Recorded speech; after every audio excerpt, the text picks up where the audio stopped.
સમાચાર જોઈએ સુરત તરફ। સુરતમાં વધુ એક રત્ન કલાકારે મંદીથી કંટાળી આપઘાત કર્યો છે।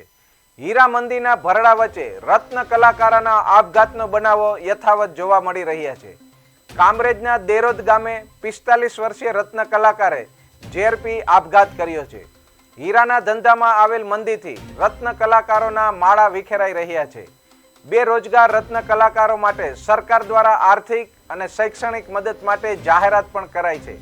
સરકારની આ જાહેરાત લાભ મેળવવામાં રત્ન કલાકારોને ખૂબ મુશ્કેલીઓ પડી રહી છે। હીરાના ધંધામાં આવેલ મંદીનો સામનો હાલ રત્ન કલાકારો કરી રહ્યા છે। સતત ધંધામાં આવી રહેલ મંદીને લઈ રત્ન કલાકારોની હાલત કફોડી બની ગઈ છે।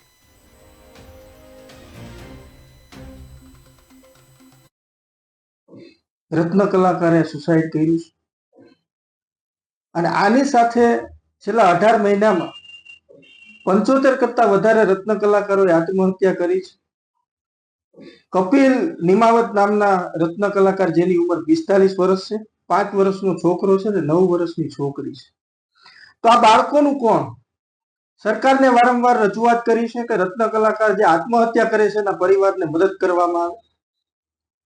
હીરાના મંદીના કારણે આ રત્ન કલાકારે આત્મહત્યા કરી છે। જે પેકેજ જાહેર કર્યું છે એ પેકેજની અંદર અર્ધ બેરોજગારનો સમાવેશ કરવામાં આવ્યો નથી। 13,500 ની ફી માત્ર ને માત્ર જાહેર કરવામાં આવી છે। હું તમને આજે એ જ કહેવા માંગુ છું કે સરકાર આની અંદરથી નોંધ લે, નહીતર આવા કેટલાક પરિવારોના માળાઓ વિખાઈ જશે। એટલું જ કહેવા માંગુ છું સરકારને કે પેકેજની અંદર જે સુધારો માંગવામાં આવ્યો છે સુધારો કરવામાં આવે અને આત્મહત્યા કરનાર રત્ન કલાકારના પરિવારને મદદ કરવામાં આવે। આ ગુજરાતની સરકાર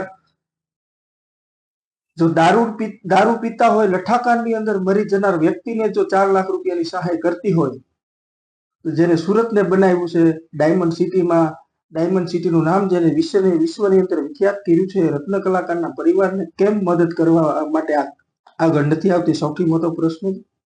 આવનારા દિવસોની અંદર આત્મહત્યાના બનાવ ન બને એ બાબતે પણ સરકારે વિચારવું જોઈએ અને રત્ન કલાકારોની હજુ વારે આવવું